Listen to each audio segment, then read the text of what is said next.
देख रहे हैं हमारी पेशकश हमार बिहार प्रगति के पथ पर, और इस सेशन में हमारे बहुत ही खास मेहमान हैं कांग्रेस के राज्यसभा सांसद और पूर्व केंद्रीय मंत्री अखिलेश प्रसाद सिंह साहब। आपका बहुत धन्यवाद और अभिनंदन न्यूज नेशन के मंच पर। जानेंगे कांग्रेस के प्रोस्पेक्ट्स बिहार में क्या है, महागठबंधन में कांग्रेस अपने को कहां पाता है, राहुल गांधी के वोटर अधिकार यात्रा से कितना फर्क पड़ा है, और क्या आने वाले भविष्य में कांग्रेस ऐसा सोचती है कि एकला चलो के नारे पर वो आगे बिहार में बढ़ सकती है अगर उसे अपना संगठन खड़ा करना है। और मेरे साथ मेरे सहयोगी मोहित भी होंगे इस परिचर्चा में। बहुत धन्यवाद पहले तो आपके लिए। नहीं, आप सबों का धन्यवाद। तो आपको कैसा लग रहा है, मतलब कांग्रेस का प्रोस्पेक्ट्स कैसा लग रहा है महागठबंधन में? पहले जो आपने लिखा है बिहार प्रगति के पथ पर जी। तो बिहार तो लगातार पिछड़ता जा रहा है। बिहार जब देश आजाद हुआ था, श्री बाबू के नेतृत्व में Bihar was the best administered state in the country. आपको अगर पीछे जाइएगा तो पहली पंचवर्षीय योजना, दूसरी पंचवर्षीय योजना में मैं सब जगह ये बात कहता हूं कि चीनी मिलें प्रायः हर जिले में बिहार में हुआ करती थी, और अकेले बिहार देश के नेशनल किटी को 27% चीनी देने का काम करता था, जो आज डबल इंजन में घट के 2% से भी नीचे चला गया, और प्रायः सभी चीनी मिल के चिमनी से धुआं निकलना बंद हो गया। तो प्रगति नहीं हुआ है, हम लोग पीछे जा रहे हैं। और ये तो पीछे की बात बता दिया। एक मोहित जी कभी कभी मेरे घर आते हैं 11 ताल कटोरा रोड, जहां मैं रहता हूं दिल्ली में। वहां से 100 गज की दूरी पर है नीति आयोग, जो पहले प्लानिंग कमीशन हुआ करता था कांग्रेस के जमाने में। तो नीति आयोग का जो पिछले तिमाही का रिपोर्ट है, जो समीक्षात्मक रिपोर्ट पेश करती है डिफरेंट स्टेट्स का, उसमें इंडस्ट्रियलाइजेशन के मामले में बिहार 28 बड़े राज्यों में 28वें स्थान पर। हिस्टोरिकली पीछे? हिस्टोरिकली नहीं पीछे है, इसलिए पहले हिस्ट्री तो मैं बता दिया कि 27% चीनी पैदा करता था, जो आज 2% से नीचे चला गया। और उसी जमाने में अगर बात करिएगा तो इंडस्ट्री का जाल बिछा हुआ था। हटिया का कारखाना, रांची का, बोकारो में स्टील का कारखाना, सिंदरी का कारखाना, सब जगह कोई ऐसा जगह नहीं था। बेगूसराय में फर्टिलाइजर का कारखाना, पावर इंडस्ट्री, ये सब पहले पब्लिक सेक्टर इन्वेस्टमेंट बिहार में 2-3 जो बड़े राज्य हैं उसमें एक बिहार भी हुआ करता था। लेकिन आज वही 28 बड़े राज्यों में 28वें स्थान पे चला गया। शिक्षा का बड़ा केंद्र हुआ करता था बिहार। अगर हिस्टोरिकली जानिएगा, समझिएगा, अगर आप बिहार को थोड़ा बहुत भी समझते होंगे, ये समझते होंगे, बिहार के बगल के रहने वाले हैं, तो बिहार में नालंदा विश्वविद्यालय हुआ करता था, जिसमें पूरे दुनिया भर के छात्र पढ़ने आते थे। और आज सबसे ज्यादा पलायन छात्रों का ही यहाँ से हो रहा है। जो थोड़ा वेल ऑफ हैं, जो फैमिली थोड़ा सा भी अपने बच्चों की पढ़ाई के लिए चिंतित है, वो अपने बच्चों को स्कूली शिक्षा के लिए या उच्च शिक्षा के लिए बाहर भेज रहा है। तो एजुकेशन सेक्टर में भी, चाहे प्राथमिक शिक्षा हो, माध्यमिक शिक्षा हो, उच्च शिक्षा हो, उसमें भी 28 बड़े राज्यों में हम 28वें स्थान पर खिसक के चले गए। सारी बातें सही मान रहा हूं जो आप कह रहे हैं, तो फिर वो वोट में रिफ्लेक्ट क्यों नहीं होता? मतलब 2005 से 2025 तक इतना सब कुछ हो गया और फिर भी जनता आपको अपने साथ नहीं ले रही है। फिर इसका क्या मतलब है? या तो आप पब्लिक को कम्युनिकेट नहीं कर पा रहे कि साहब ये खामियां हैं और हम इसको सुधारेंगे, हमें वोट दीजिए। भाई आप तो मतलब बेस्ट वकील बन रहे हैं वर्स्ट केस के। पहले मेरी बात आप सुने नहीं, पहले आप मेरी बात सुने नहीं, फिर स्वास्थ्य सेवा में भी 28 बड़े राज्यों में 28वें स्थान पर बिहार चला गया। आप जो टाइटल लिखा है, मैं नीचे से जो देख पाया उस पे मैं बोल रहा था। अब आपका जो सवाल है करिए ना कांग्रेस के बारे में, महागठबंधन के बारे में, एनडीए के बारे में। अभी तो बिहार को जो प्रगति पर आप ले जा रहे थे, ले गए थे, मैं उसकी चर्चा प्रारंभ किया और वहां आपको मैं जवाब दे रहा था। तो अब आप बिहार, ठीक है, अब मैं ये जानना चाहता हूं कि अगर बिहार प्रगति के पथ पे नहीं है तो 2005 से लेकर 2020 तक लगातार क्यों जीत रहे हैं नीतीश कुमार? झूठ बोल के जीत रहे हैं। 2015 में प्रधानमंत्री जी आए थे या उसके पहले ही चले जाइए, किस तरह का झूठ परोसा जाता है बिहार और बिहारियों के सामने। बिहार का जब बंटवारा हो रहा था 2000 में, उस समय मैं बिहार विधानसभा में काम करता था एमएलए के रूप में, और जिस समय बंटवारे के बिल पे बहस हो रहा था तो जो तत्कालीन गृह मंत्री थे एल.के. आडवाणी जी, जो अभी उस साइड चले गए हैं सलाहकार मंडली में, उन्होंने भाषण देते हुए उस बिल पर कहा था कि बिहार को हम हरियाणा और पंजाब बनाएंगे, बिहार को 1,80,000 करोड़ का पैकेज देंगे। ये उन्होंने कहा था, निकाल के आप देख लीजिएगा, आप तो इस फोन में जरा सा टाइप करिएगा सब आ जाएगा। तो वहां से बिहार की दुर्गति की कहानी शुरू होती है। बिहार को नहीं मिला पैकेज। 2000 के आसपास की बात होगी। 2000 की ही बात है। झारखंड से अलग हो रहा था। हाँ, झारखंड अलग हो रहा था बिहार से। हाँ बिल्कुल। मैं उस समय मंत्री था, दोनों झारखंड और बिहार दोनों का स्वास्थ्य राज्य मंत्री था मैं यहाँ, मैं शुरुआती दिनों में, तो इसलिए मुझे अच्छी तरह से याद है। उसके बाद भारतीय जनता पार्टी की सरकार बनी, मोदी जी प्रधानमंत्री बने 2014 में, और 2015 में मोतिहारी गए थे। लेकिन आप एक टेन्योर भूल गए, एल.के. आडवाणी जी तो 2004 तक थे, 2004 से 2014 तक तो मनमोहन सिंह थे, और यहाँ लालू प्रसाद यादव भी रहे 2005 में। 2005 में सरकार बदल गई। सरकार बदलने से क्या होता भाई, जनता तो सबकी है, सरकार किसी की भी हो। 10 साल तो आपका भी कार्यकाल था ना। तो छोटा सा करेक्शन कि आप बिगड़ क्यों रहे हैं? नहीं, मैं बिगड़ नहीं रहा हूँ। ये कहा सर, मैं बिगड़ नहीं रहा। देखिए आपने देखिए आपने स्मार्टली क्या किया। तो मैं स्मार्ट हूं तो उसको आप ऐसे ये कर सकते हैं। आपने 2004 से आडवाणी जी से सीधे आप मोदी जी पे ले आए। 10 साल सर आपके पास भी थे। नहीं, वो उसमें क्या हुआ वो भी मैं बता देता हूँ सर। अगर आप पहले वो कहानी सुनना चाहते हैं तो मैं बताता हूँ। उस समय भी मैं भारत सरकार का मनमोहन सिंह जी के मंत्रालय जो मंत्रिमंडल था उसका हिस्सा था, और मैं कृषि और खाद्य महकमे का काम देखता था। अगर फिर आप इतिहास में जाइएगा तो देश की आज़ादी के बाद पहली पंचवर्षीय योजना से 12वीं पंचवर्षीय योजना जब ये सरकार आई थी, तब तक कभी भी जो किसानों का एमएसपी था 10 रुपया, 20 रुपया, मैक्सिमम 50 रुपया तक बढ़ा करता था। और मुझे अच्छी तरह से याद है जब मंत्री बनता है बिहार में, यूपी में, तो लोग अभिनंदन करते हैं कि कितना क्या हो गए हम। तो हम अपने क्षेत्र में थे, कहीं कहीं अभिनंदन का कार्यक्रम चल रहा था, पीएमओ से फोन आया कि किसान संगठन के लोगों से मनमोहन सिंह जी की फलां डेट पर मीटिंग है, इतना बजे तक आपको पहुंचना है।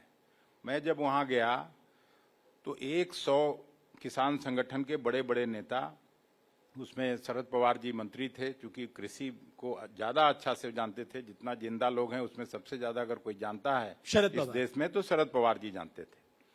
और वहां उस चर्चा से ये निकला कि जो किसान आत्महत्या कर रहे हैं उसका वजह है कर्ज का जो बोझ है वो, और एमएसपी की चर्चा हुई कि सबका बदलाव ये बढ़ता जाता है, किसानों के उपज का दाम क्यों नहीं बढ़ता है। तो 2 महत्वपूर्ण फैसले उसमें हुए कि 72,000 करोड़ रुपए की लोन माफी हुई, जो सबके सामने सब लोग जानते होंगे अगर याद होगा तो। और पहली बार मैंने ही घोषणा किया था कि जिस समय स्वर्गीय वाजपेयी जी के प्रधानमंत्रित्व काल में धान का कीमत जो 550 रुपया प्रति क्विंटल हुआ करता था वो सीधे 1100 रुपया प्रति क्विंटल हो गया। गेहूं का कीमत जो 620 रुपया प्रति क्विंटल हुआ करता था वो 1240 रुपया प्रति क्विंटल हो गया। और इसी तरह से तिलहन, दलहन, शुगर केन सबके प्राइसेस बढ़े।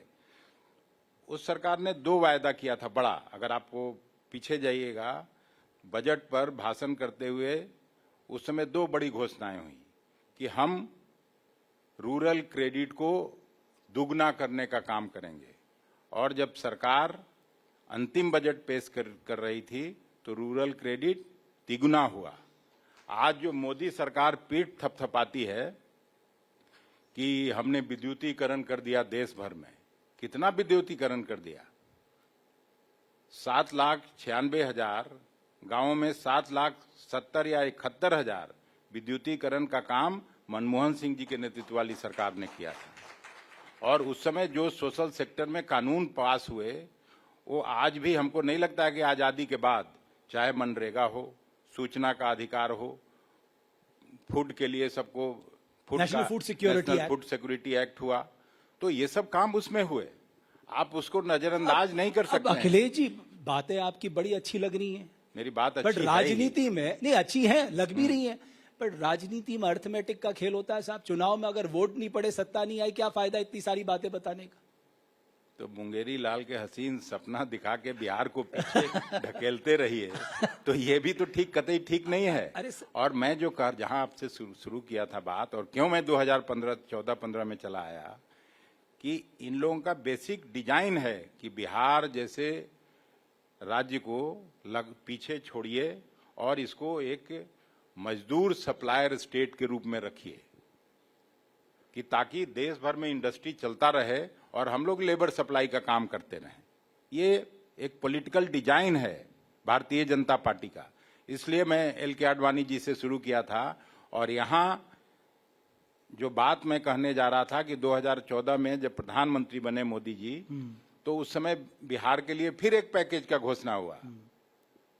10,000 करोड़, 20,000 करोड़, 50,000 करोड़, चलिए मैं 1,25,000 करोड़ घोषणा करता हूं बिहार के लिए। वो पैकेज भी छलावा साबित हुआ। 2015 में चीनी मिल के लिए गए मोतिहारी में, और उन्होंने भाषण देते हुए कहा कि अगली बार मैं जब आऊंगा तो मोतिहारी चीनी मिल से के चिमनी से धुआं भी निकलेगा और आपके साथ बैठ के इसी चीनी मिल के चाय पीऊंगा। तो आपको खुद ही मालूम है। तो ये लगातार छलावा हो रहा है। किसानों के मामले में 2019 का चुनाव जीतने के बाद, मोहित जी को ठीक से याद है, कवर करते हैं लोकसभा राज्यसभा को, उन्होंने भाषण दिया था कि हम किसानों के आमदनी को 2022 में दुगना करके दिखाएंगे। आमदनी तो दुगना नहीं हुआ, मान्यवर, लागत खर्च तिगुना और चौगुना हो गया। किसानों का कमर टूट रहा है, ये स्थिति बनी है। तो सर, अभी थोड़ा पॉलिटिकल डिस्कोर्स में बात करनी है, तो क्योंकि टाइम कम है, करिए ना। आपने तेजस्वी यादव को अब तक मुख्यमंत्री फेस क्यों नहीं डिक्लेयर किया? इसमें कंफ्यूजन क्यों है? कोई कंफ्यूजन नहीं है, वो मुख्यमंत्री फेस रहेंगे, समय का बात है, एकदम बिल्कुल है। और आप पिछली बार 70 में लड़े थे, इस बार ज्यादा की आकांक्षा है, या आपको लगता है बिकॉज आपका स्ट्राइक रेट बहुत कम रहा, थोड़ा नीचे आएंगे? एक पार्टी वीआईपी पार्टी और यहाँ जुड़ी है, तो सीटों का बंटवारा सबसे ये होगा तो थोड़ा बहुत सीट कम हो सकता है या वही रह सकता है। ये कोई बहुत चर्चा का विषय नहीं है। आराम से सीटों का बंटवारा हुआ मान लिया जाए, उसमें महागठबंधन में कोई समस्या नहीं है। ये तो आपने जैसे सदन में बोलते हैं ना, मान लिया जाए। हाँ, आप इनको उंगली करते हुए देख लिया। आप जब नहीं हमको पकड़ पा रहे हैं तो इनको पकड़वाइए। करिए। राहुल गांधी सासाराम से लेकर पटना तक जो है वोट अधिकार यात्रा निकाली, और तेजस्वी यादव कहते हैं कि एसआईआर से हमें कोई समस्या नहीं है। वोट अधिकार यात्रा का मतलब क्या है? और चुनाव आयोग ये कह रहा है कि हम ये चाहते हैं कि शुद्ध मतदाता सूची होनी चाहिए, निष्पक्षता के साथ चुनाव होना चाहिए, पारदर्शिता होनी चाहिए। क्या समस्या है फिर? सबसे बड़ी समस्या यह है, उस दिन भी आप मुझको मिले थे जब हम लोग 11 दलों के लोग इलेक्शन कमीशन से मिलने जा रहे थे, मैं भी उसका हिस्सा था। और जब हम लोग पहली बार मिलने जा रहे थे इलेक्शन कमीशन से, और इलेक्शन कमिश्नर्स ने जो बातें कही वो सबसे महत्वपूर्ण है। उस समय ये प्रक्रिया शुरू नहीं हुई थी, और इलेक्शन कमिश्नर्स ने हम लोगों को कह दिया कि 20% वोट तो कटेंगे। तो जब कोई प्रक्रिया शुरू नहीं हुई और एसआईआर प्रॉब्लम नहीं रहता, तो भारतीय जनता पार्टी के मित्र दलों की चिंता क्यों बढ़ी हुई है? अगर जनता दल यू और भारतीय जनता पार्टी को आप छोड़ दीजिए, तो चंद्रबाबू नायडू का पार्टी भी उनके साथ मंत्रिमंडल में शामिल है, उनकी चिंता से आप वाकिफ हैं। यहाँ उपेंद्र कुशवाहा जी की पार्टी शामिल है, उनकी चिंता से आप वाकिफ हैं। तो कुछ न कुछ तो गड़बड़ है। और दूसरी बात ये मैं कहना चाहता हूं कि 65 लाख लोगों के वोट काट दिए गए, उसमें कुछ लोगों की मृत्यु हुई होगी। 22 लाख लोग मृत्यु है उसमें। अच्छा ठीक है, आप ही पे आ जाता हूं मैं। जी, ये भी आपने दिल्ली में देखा होगा कि इलेक्शन कमीशन के अनुसार जो मृत लोग हैं उसमें से कुछ लोगों ने राहुल गांधी जी के घर पे जाके चाय भी पिया, या टीवी पे हम लोग भी देखे हैं। मैंने चाय पीने वालों में मैंने, लेकिन बट आप इसे मुद्दा बना पाए? सवाल इस बात करिए, सवाल ये इशू है, ये मुद्दा बनना ही चाहिए। बनना चाहिए। अब बना पाए? देश के आजादी के बाद जो सबसे बड़ा अधिकार मिला लोगों को, आम जनता को, वो एक व्यक्ति एक वोट का अधिकार। और वोट के अधिकार से जब किसी को वंचित किया जाता है, तो एक रिस्पॉन्सिबल राजनीतिक पार्टी होने के नाते हम लोग चुप बैठ के इस तमाशा नहीं देख सकते। इसलिए राहुल गांधी जी को धन्यवाद दिया जाना चाहिए, महागठबंधन दलों के लोगों को धन्यवाद दिया जाना चाहिए कि उन्होंने ये बड़ा सवाल खड़ा किया है। ओके अशोक जी, एक और बात जो सामने आ रही अशोक है, जी नहीं, अखिलेश जी। अखिलेश जी, अशोक चौधरी में हाँ। अशोक चौधरी जी आए थे, आपके पूर्व अध्यक्ष जो रह चुके हैं कांग्रेस यहाँ पार्टी। आए? हाँ जी, तो उन्होंने बड़ी एक इंटरेस्टिंग बात की, बोले कि मैंने अभी यहाँ आए थे सचमुच में? हाँ जी आए थे, सचमुच में आए अच्छा। थे। आए थे। अच्छा, आपको क्यों लग रहा वो नहीं आएंगे?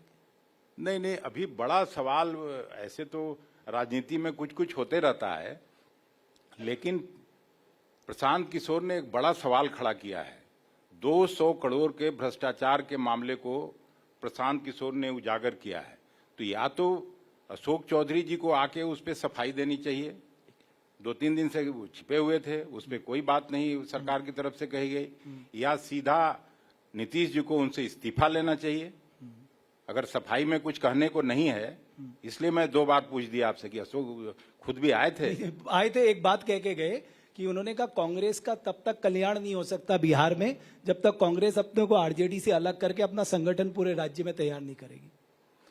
उसी आरजेडी ने पहले उनको एमएलसी बनाया था। उस समय हम लोगों के केवल 4 एमएलए थे कांग्रेस के, और वो जो विधान परिषद में गए थे तो लालू जी का ही आशीर्वाद और समर्थन की वजह से गए थे। तो अब तो बाहर निकल गए हैं, अपने को बचाने के लिए कुछ भी कर सकते हैं। उनके पिताजी कांग्रेसी थे, कांग्रेस पार्टी ने उनको अध्यक्ष बनाया, अब उसके बाद भी ये सब कर रहे हैं, तो ये केवल वही कर सकते हैं, दूसरा कोई नहीं कर सकता है। लेकिन अखिलेश जी, कांग्रेस वर्किंग कमेटी जो है आपकी सबसे बड़ी नीति निर्धारक इकाई है, और आजादी के बाद पहली बार पटना को आप लोगों ने चुना है, जिसमें राहुल गांधी, प्रियंका गांधी, मल्लिकार्जुन खड़गे सहित तमाम बड़े नेता। पटना क्यों? पटना इतनी देरी क्यों? कांग्रेस वर्किंग कमेटी की बैठक पहले भी कर सकते थे, चुनाव दहलीज पे है और वर्किंग कमेटी आप यहाँ कर रहे हैं, मतलब क्या है इसका, क्या मकसद? आपको पता होगा कि मैं भी CWC का परमानेंट मेंबर बना हूँ। जी। तो जब मैं बना तो मैं सब लोगों को कहा कि भाई पटना 1912 और 1922 के बाद कोई न बड़ा अधिवेशन हुआ न CWC हुआ, तो यहाँ करना चाहिए। चुनाव भी है, ये मैं क्यों कहूंगा? ये तो आप कहिए। तो क्या डिस्कस होगा कांग्रेस वर्किंग कमेटी की बैठक में, क्या आप लोग चर्चा करने वाले?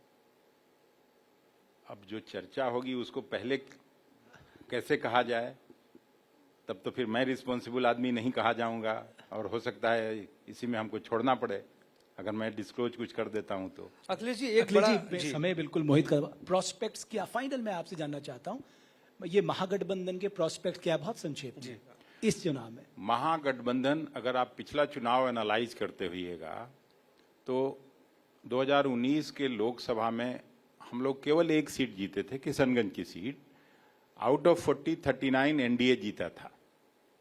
उसके 1 साल बाद विधानसभा का चुनाव हुआ और उसमें केवल 12,000 मतों का अंतर था एनडीए और महागठबंधन में। इस बार जो लोकसभा का चुनाव हुआ है उसमें 1/4 सीटों पर हम लोग जीते हैं, मतलब 10 सीट हम लोग जीते हैं और वो लोग 39 से 30 पर आ गए हैं। तो उतना ही लाख का वोट का अंतर रहेगा। महागठबंधन का वोट 9 लाख से और 10 लाख के बीच में ज्यादा रहेगा उन लोगों से, और ये अगर वोट का अंतर रहा तो हम लोग 2/3 बहुमत से महागठबंधन की सरकार बनाने जा रहे हैं। चलिए, बहुत धन्यवाद आपका, और आशा पे तो दुनिया टिकी है अखिलेश जी। बहुत धन्यवाद आपका, अभिनंदन, उम्मीद, थैंक यू, है ना, बहुत धन्यवाद आपका। तो अखिलेश जी ने कहा है कि उन्हें विश्वास है कि आने वाले समय में बिहार में महागठबंधन की सरकार बनेगी। हालांकि जनता जनार्दन को तय करना है वो किस कैसे सेहरा बांधेगी। इस सेशन को देखने के लिए आप सबका बहुत बहुत धन्यवाद। अखिलेश जी, पुनः आपका आभार, अभिनंदन, थैंक यू सो मच। बहुत बहुत धन्यवाद, बहुत धन्यवाद आप सबका।